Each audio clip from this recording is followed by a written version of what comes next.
Radio. This is Jeff Phillips Wefferson. This is broadcast number 250. That's 1/4 of 1,000. Broadcast number 250 being recorded here from a beautiful golf course in the little community called Wamberal in the Central Coast near Gosford, about an hour north of Sydney, New South Wales, Australia, planet Earth. This is today and the time is now. It's about 9:30 in the morning. The sun's coming. The wind just came up. Heaps of birds. I'm back in my beloved Australia. Been back for about a week and a half. This show is going to be sort of a report from down under, looking at some very important events or processes going on. Partly the beautiful bird songs, over 20 different birds that I've seen just probably today, which is really, really, really cool, and each of their beautiful calls and sounds. And I'm sitting in a small little grove of Casuarina equisetifolia trees, the exact same tree that I know so well from here in Australia called she oaks, that I also was living really close to a giant forest of them on the big island of Hawaii. And I'm also going to be talking about the ongoing, amazing volcanic eruptions going on there, as well as some of the environmental and ecological issues with which people of one heart who are awake and aware and who care are actually extraordinarily concerned about in the world of today. I'd like to thank my friend Robert Hogenbaum and my beautiful friends at the Buddhist Meditation Center, where I've been staying for the past few days. It's been really, really nice. I'm going to be leaving on Sunday to head south. I'm going to stop off at the William Ricketts Sanctuary in Melbourne to work on recording a film and some video there with Paul Bennett, who's the director. This is to me, one of the coolest things done by the white man in this whole country. It's an installation in a bird sanctuary up on a mountain about an hour and a half southeast of Melbourne called the Dandenongs, where William Ricketts back in the 1960s fell in love with the indigenous people and spent lots of time off and on for 30 years living with the Pitjantjatjara and Aranda people of the Central Desert. And he decided to become a sculptor so that he could create lasting images of the true spiritual beauty and power of the indigenous people of this land, to be a testament to white Australia, to who these people really are. What really blew me away a couple of years ago is when I learned that every face you see on the sculptures there are the faces of real people that he knew, and that he carved the bust of each person in their presence in the Central Desert, and then went back to Melbourne, created the statues, took the full-size statue to the Central Desert so that the people could see it, and then if they approved it, brought it back and installed it in the William Ricketts Sanctuary. I love this area. It's called the Central Coast. This is kind of like the center of whale dreaming country, where I first connected with Dark and Jung whale dreaming elder Gabby Duncan about 3 years ago. And I'm hoping to do another interview with him one of these days. But Geong, the humpback whale, are starting to pass through now on their way north for the winter. I'm on a golf course now, so I'm actually being attacked by various forms of noise. There's people on the little lawnmower-like thing coming up behind me now, and then there's been some golfers. And these are like you can tell these golfers aren't really very good, because I see a ball go into the water here about several times. If I'm here for a couple hours, I'll see about 3 balls go into this lake, and then they come into the little stream behind me here. So they're not keeping the balls on the fairways or the putting greens, but they're all sort of like elderly, people that are out. Good on them for having a good time out in the beautiful sunshine. And I like golf courses, even though they're probably heavily sprayed with Roundup and other kinds of chemicals and stuff like that. They're usually really peaceful places if you don't come in the daytime. Golf courses at night are really cool. You hear there's heaps of birds. You can hear them along with the lawnmower.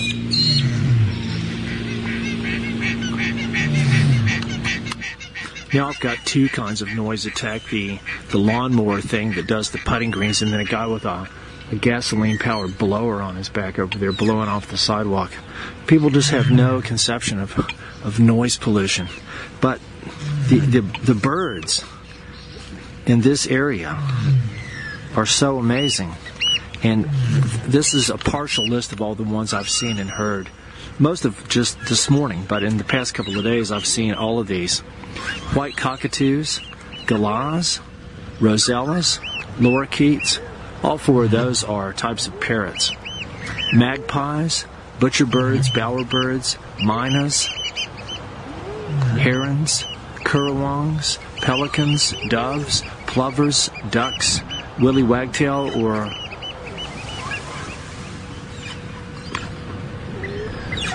seagulls, sparrows, and my very favorite one of all, the kookaburras. And he does, in fact, sit in the old gum tree because I saw him.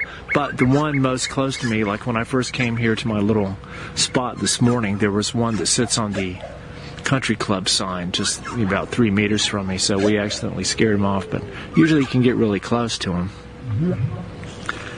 And I haven't seen very many marsupials yet, except for some wallabies. There's the blower again. I think I'm going to go down closer to the lagoon and get away from all this noise. Now I've moved down to the maybe 200 or 300 meters further down the golf course, closer to the lagoon.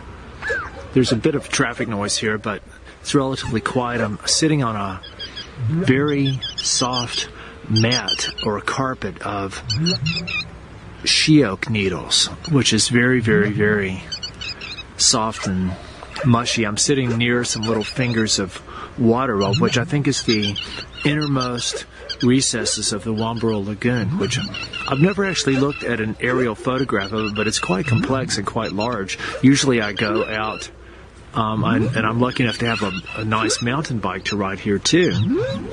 I can ride the bicycle down to the parking lot at the lagoon and walk about 1 kilometer out to the rock shelf and the tide pools, where I've spent a lot of time over the past few years, and it was where I encountered this cool little octopus twice.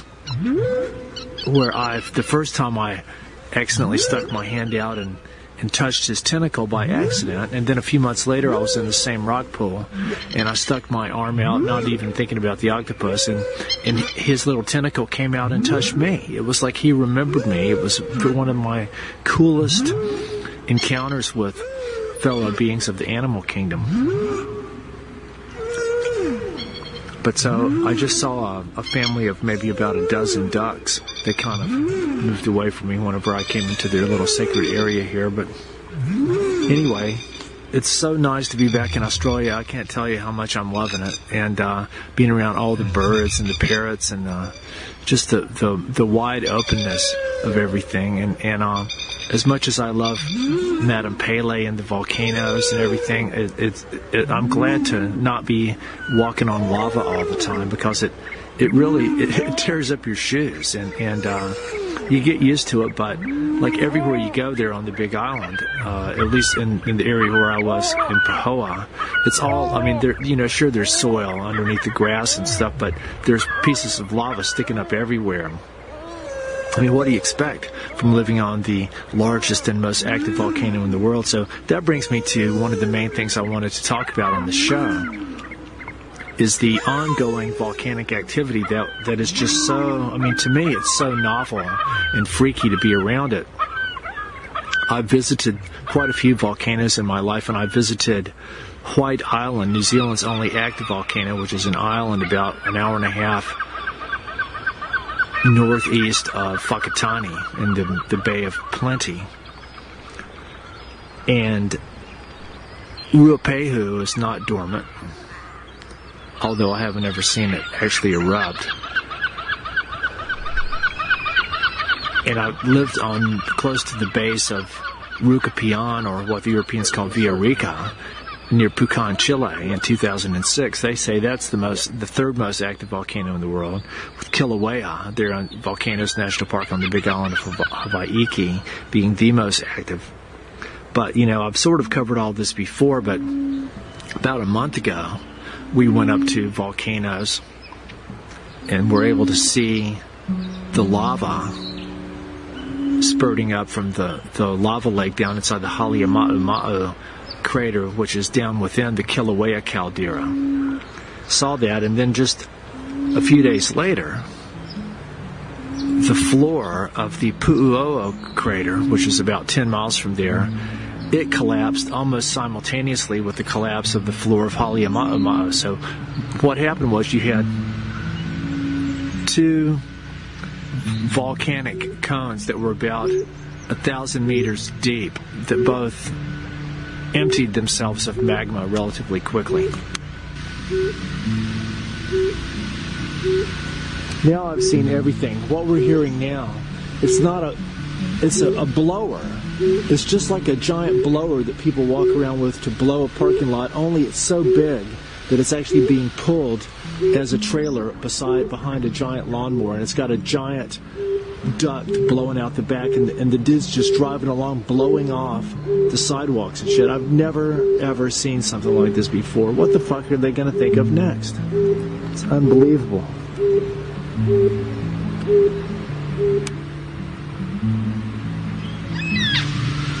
There it goes again.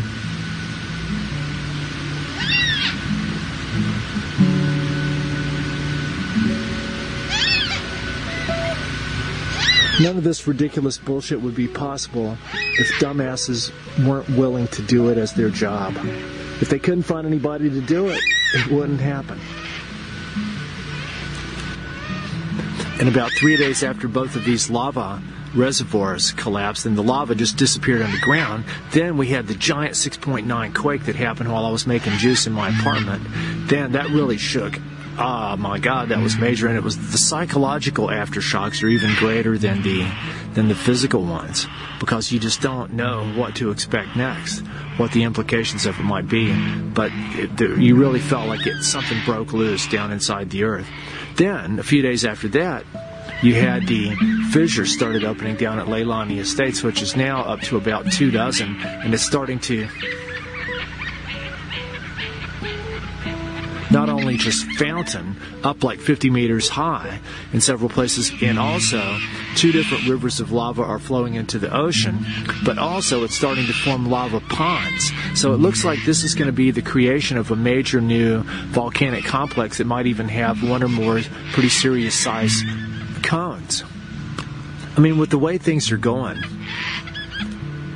soon you're going to see robots out playing golf. I mean, isn't that a logical extension of the way things are going? We've already got automated mining sites in Australia. Like, I don't know how many there would be now, but even 3 years ago there was like 3 run by Rio Tinto and with Komatsu technology. I'm not going to be surprised to see robotic golfers. But the volcanoes, I really want to thank my friend Mick Calber, the videographer, for his brilliant aerial photography that he does an overflight every day, and it's his footage that you see on the news and stuff. And really interestingly, in one of his videos from, I think it was from the 22nd or 23rd of May, at the 1 minute and 30-second mark in the lower right-hand corner, clearly, I'm not making this up, I'm not even reaching, clearly, plain as day, clear as a bell, is an image of a platypus being formed by the lava. It's maybe 100 or 200 meters across. It's got a bill, it's got the eyes, it's got its body, it's got a front leg, 2 front legs, each of which has about 4 or 5 little fingers on it. It's clear that Pele made a platypus out of lava. And I don't know how many people would recognize that other than me, but she already seemed to be doing what I asked her to do, to put on a little show for me before I left. But oh my God, I mean, I guess this is a little show for her, but it's been a major ongoing thing for the people of the Big Island. I mean, I think a lot of the people, a big difference I noticed is that the news seems to sensationalize everything as they do, for whatever merit or dollar value that might have. But the attitude purveyed by the media is far more exaggerated and edgy than the attitude of the people there on the Big Island. The people there are, even people that are evacuating their houses and stuff, they're still pretty low-key and matter-of-fact about it. I mean, no one can be happy about losing their home and not ever being able to go back, because where they lived is now just a field of lava. And that's happened to, like, quite a few dozen people. But with all compassion and sympathy for them, what can someone expect from living on the most active volcano in the world and the biggest volcano, which is Mauna Loa? They say, the USGS scientists being they, that Mauna Loa is the largest volcano on the Earth when you look at how big it is from coming up down on the bottom of the ocean, which it reaches 4,000 meters into the air above the ocean and another 5,000 meters below the ocean. But its mass makes up a full half of the entire Big Island, and the rest of it would be 4 or 5 other volcanoes like Mauna Kea, Kilauea, Hualapai, and then the new one that's coming up down south of Kilauea, Loihi. I don't know how long that's going to be till it comes over the surface, but it's just brewing. This is right over what this major mantle plume of magma coming up from really, really, really deep down in the earth. But the main problem for people there on the Big Island is not really the lava itself, but it's the gaseous emissions, the sulfur dioxide and other gases coming out. And then now they've noticed that the burning of a lot of the plant and organic material is actually creating a lot of methane, which is then itself igniting and burning with a blue flame. I saw that in a video last night. And then also where you've got what they call VOG, volcanic smog, which is pretty much a constant problem there, mainly in the Kona area because it's downwind of Kilauea where it comes out.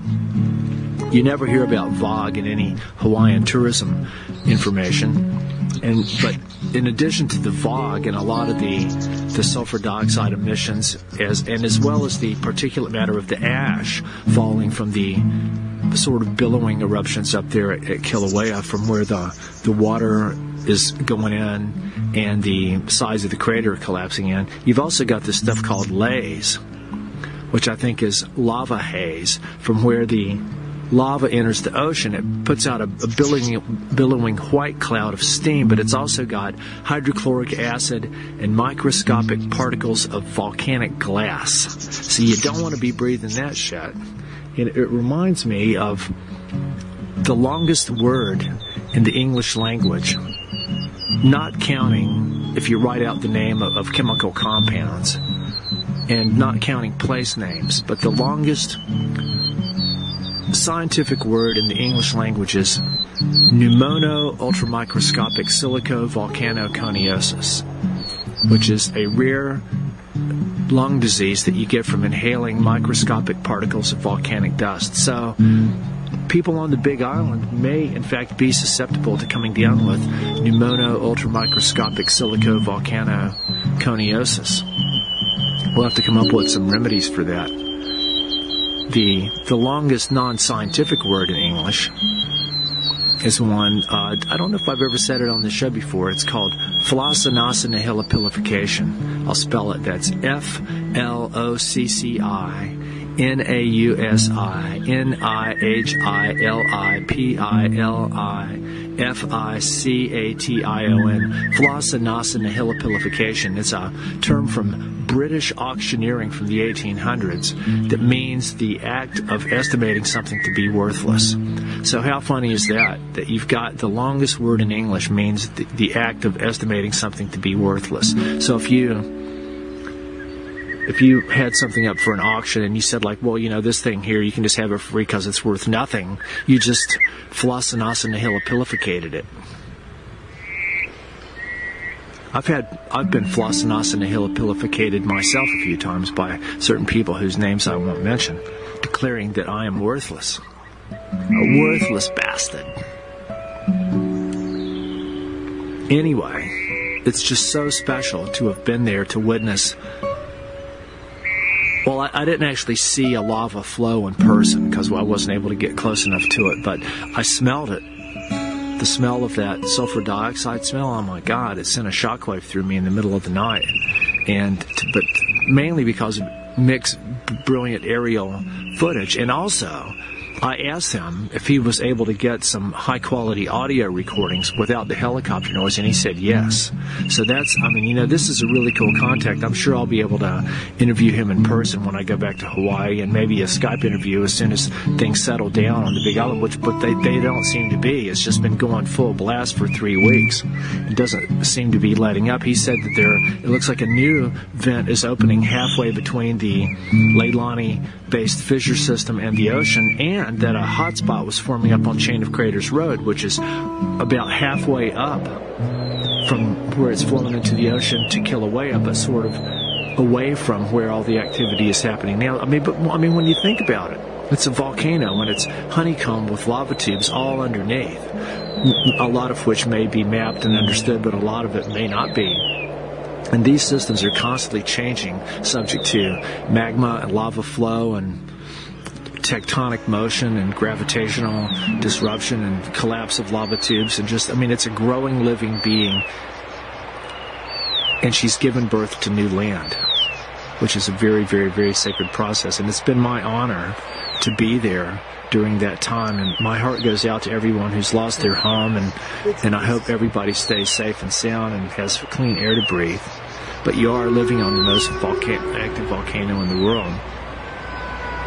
And then there's the whole possibility of the geophysical warfare of some kind may be involved from the Puna geothermal venture plant there that's just literally right in the center of all the activity that's happening now, which is just kind of bizarre when you think about it. I mean, this is the East Rift Zone, and that's why they put it there. But when you realize that the kind of drilling technology they use for fracking, it can go straight down for miles, many, many, many thousands of feet, but it doesn't have to go straight down. It can actually curve sideways and go over like at right angles. They can go down and then over at a right angle and go like a mile sideways, and if with all that being guided by earth penetrating tomography and microwave and radar and all kind of sensing technology that can help them know where they're going. Who knows what they've been doing there? It could be that this eruption has a geophysical engineering dimension to it, but at this point there's no way to know for sure. But Terry Lilly, my great friend, who I didn't get to meet this time, but it just wasn't meant to be, because he invited me over there to stay with him on his research boat in Kauai. And if I had gone at the time I was supposed to go, I would have got washed out to sea along with his boat when that giant rainstorm hit about a month ago. They were paying attention and saw it coming, and so he went on his boat the night before and got all his computers and cameras and hard drives and stuff and took it out and flew it over to Oahu to be safe. And if he hadn't, his boat got washed out to sea and he never saw it again. All he saw was a videotape that got washed up on the shore. So I was supposed to have been staying on that boat. I would have ended up in Oahu too. So I didn't make it to Kauai because it turned into a battle zone after that record rainfall of over 50 inches fell. That's 1,500 millimeters fell in less than 24 hours on an island that's accustomed to getting massive rain. But Terry said that in all his 30 years of living there, he had never seen a storm system come and stall on the mountain there for 24 hours, dumping 50 inches of rain on one side of the island, and on the other side, just where the Pacific Missile Range facility operated by the U.S. Army and Air Force happens to be, with the largest microwave transmitter installation on the planet, didn't even dump a drop of rain there. The moron working here at the golf course with the stupid blower on his back just came over right by the putting green, blowing that stupid fucking thing, and it blew a giant cloud of dust right across where all these people were standing there playing golf, like he just didn't even think or look or see or care. I hate this shit. These stupid blowers, the idiots with the yellow shirts on that just do it. Pardon my indignation. Terry Lilly, bless his beautiful Mr. Limpet heart, he just had a very shocking experience a few days ago. He said that, well, his home, his boat got destroyed in the storm, and so since then he's been camping out in various places in his van and recording doing his dives and his video and stuff like that, and he had a camping permit. I'm not sure how all the legal stuff goes for camping on Kauai. I know a lot of people camp up in the mountains there, and I think you just pay a fee and it's legal, but apparently he got a 2-month camping permit to camp anywhere on Kauai, but it didn't start till the next day, and so that one day before it started, even though he'd already paid for it and had it, he was camping out, and these officials of some kind, I'm not sure if they were police or county people, or they weren't military, but there were some kind of bureaucratic thug assholes, came and started harassing him, and they didn't beat him up and they didn't arrest him, but they took a lot of his gear. They took his camping gear, they took his scuba gear, his diving gear. They didn't take his cameras or his hard drives because I don't think they saw him. But he was extraordinarily distressed by this. And then he went the next day and he took all his hard drives and stuff and hid it in a secret location where nobody can find it. So that was a really good idea. But they've been harassing him because he's the eyes and ears of everybody else to see not only the beauty and power of nature there on Kauai, who many say is the jewel of Hawaii. It's the oldest of all the Hawaiian islands. But not only does he show the beautiful images of nature, of the corals and the fish and the whales and dolphins, and also the ducks and the lagoons and the bodies of water and the beaches and the rainbows and everything beautiful there, those are his family that he really loves and the indigenous people. Not only does he show all that, but he also brutally shows the impact of the U.S. Navy and all the military presence there, and also the rampant development in exposing the corruption in all the local, state, and federal level government and their interaction with the banking cartel and the politicians and the military, and how they're just doing stupid thing after stupid thing there to turn wetlands into hotels and making beaches that get washed out to sea and destroying the habitats of critically endangered animals like the ducks, and pointing out how legally the military is supposed to enforce the Endangered Species Act, but really the opposite is the case. They're the ones who are most seriously violating it,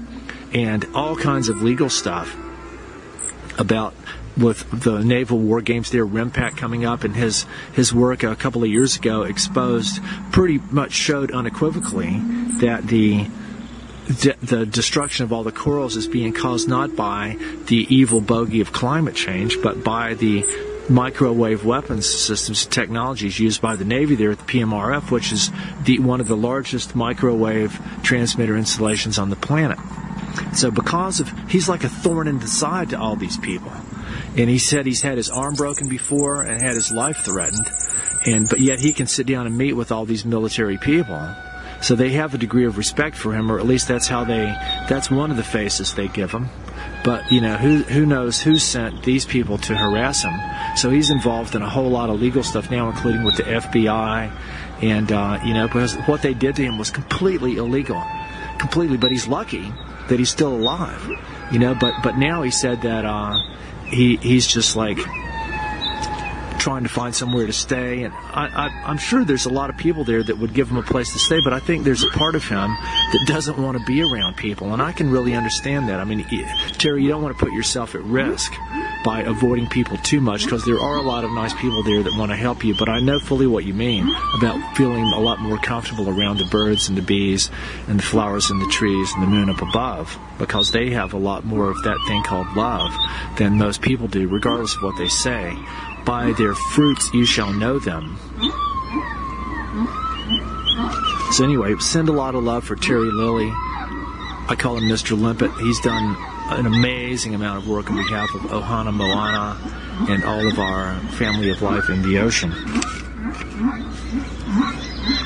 You might be able to hear a little this very magical sound of the wind blowing through the casuarina needles now that the blowers and all the machines have stopped. You can hear the voice of some golfers in the background there. I don't hear any birds right now. It's the first day in about a week. We've had a week of just the most beautiful autumn weather that you can think of, and there's quite a few trees around here that are showing some European traditional autumn red, orange, and gold colors. Although most of your native vegetation in Australia doesn't really change color during the different seasons. And I've been lucky enough to ride the bicycle down to the Wamberal Lagoon.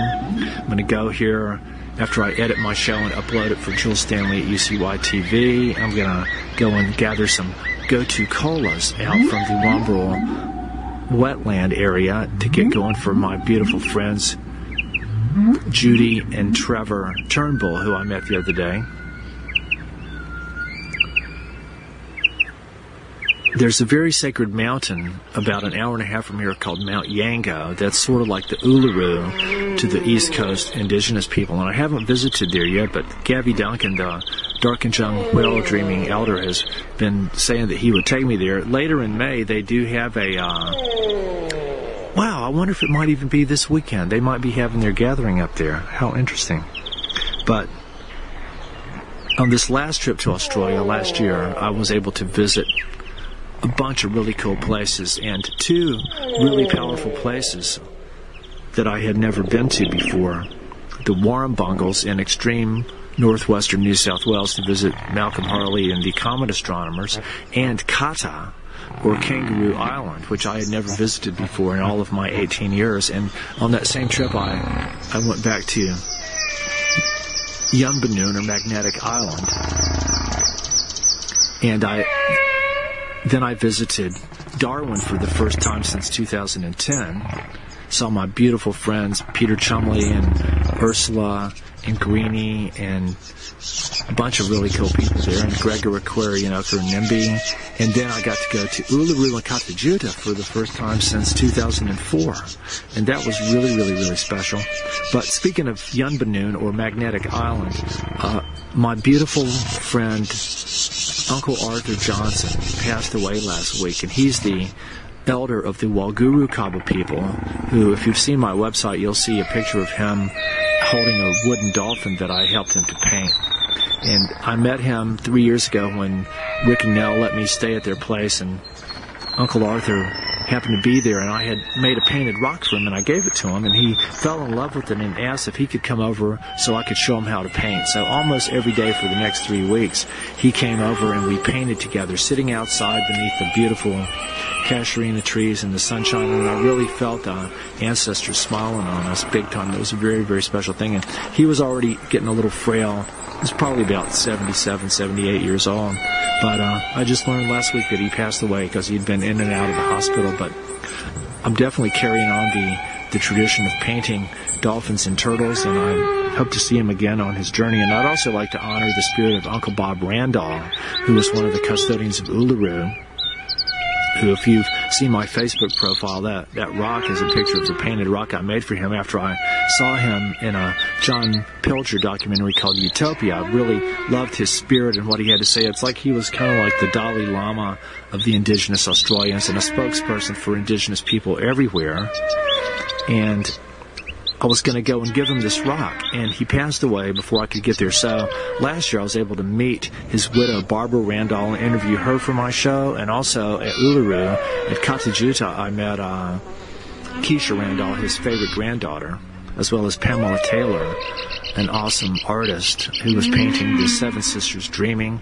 And I want to thank Harold Thomas, the Aranda artist, who gave me permission to paint the Sister of the Rainbow Serpent in Alice Springs.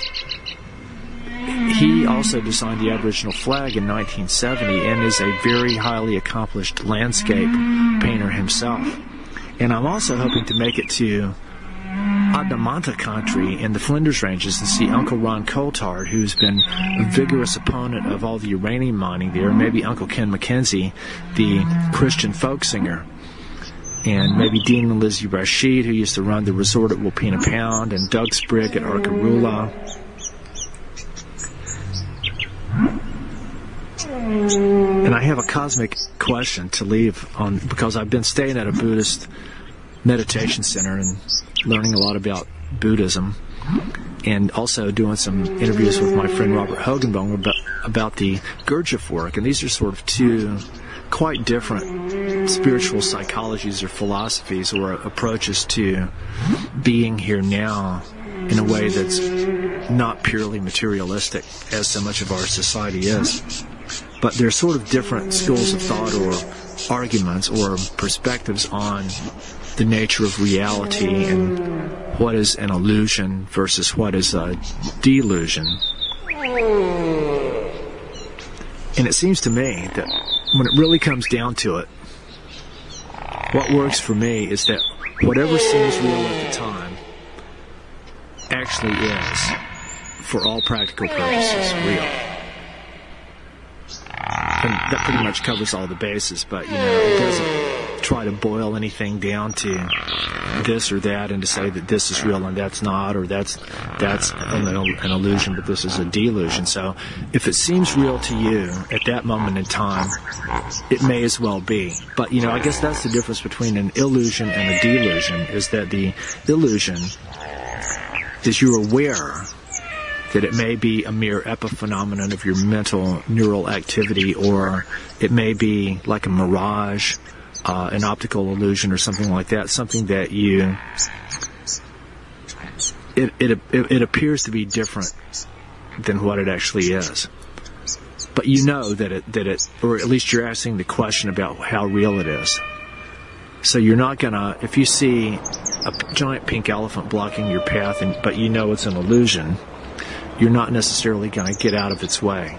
But if you were deluded, that means you believe, or you're not critically thinking or examining about your perception. So you believe what could easily be not just a sense perception, but an illusory one. So if you dodge the pink elephant and run out into traffic and get hit and killed because you dodged the imaginary pink elephant, then that was a delusion with harmful consequences. So I guess a lot of delusion and dementia in the human psyche is benign, but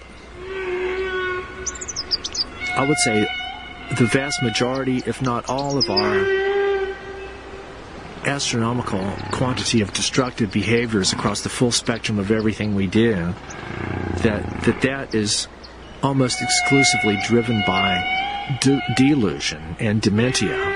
And that's something I've talked about on many shows, and I will talk about many more times, but I won't talk anymore now, because silence is golden. By their fruits you shall know them. And I always give honor to all the kingdoms of life, especially the kingdom of the plants, because they have roots and trunks and leaves and flowers and pistils and stamens and bark and xylem and phloem tubes and camphor and pollen and nectar and fruits and nuts and seeds and berries and grains and vegetables and cones and needles and stomata and phytochemicals, and many, many blessings to all the kingdoms of life. And my family of Kaitiakis wants to say hello. Teddy, Wally, Ruby Ann, Big Teddy, Heidi, Phil, Huckleberry, and their distant cousins, Snoocha and Freddie. Oh, Weffy Ups, we want to thank everybody out there. We love seeing Madame Pele in action, and we love hearing the kookaburras. I got some really good video footage and photographs of Huckleberry, because this is Huckleberry's first trip to Australia. Huckleberry, are you having a good time? Oh, Weffy Ups, I can't believe it. I can't tell you how beautiful it is here. And yes, we went yesterday to another new place. I was inspired to go there because my great friend Adam Godwin said that he and his new partner Nikki were going to move there. It's called Norah Head, Norah Head, about an hour north of here. And it's got a beautiful giant rocky outcropping with a lighthouse, but it used to be called Bungari Norja, or Noraj. So that, I think that was the people from there are called the Awabakal. The Awabakal people. And I'm trying to learn more about it, but this is sort of a headland sticking out kind of like Dirawong, Evans Head in New South Wales, further to the north, which is the sacred dreaming site for the Goanna dreaming ancestor who I painted in my mural there. Aloha Kuakatsi from the land down under where women glow and men chunder. Do you hear the thunder? You better run. You better take cover. Yeah. This is Jeff Phillips Wefferson signing off for On the Brink Radio. Good day.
you.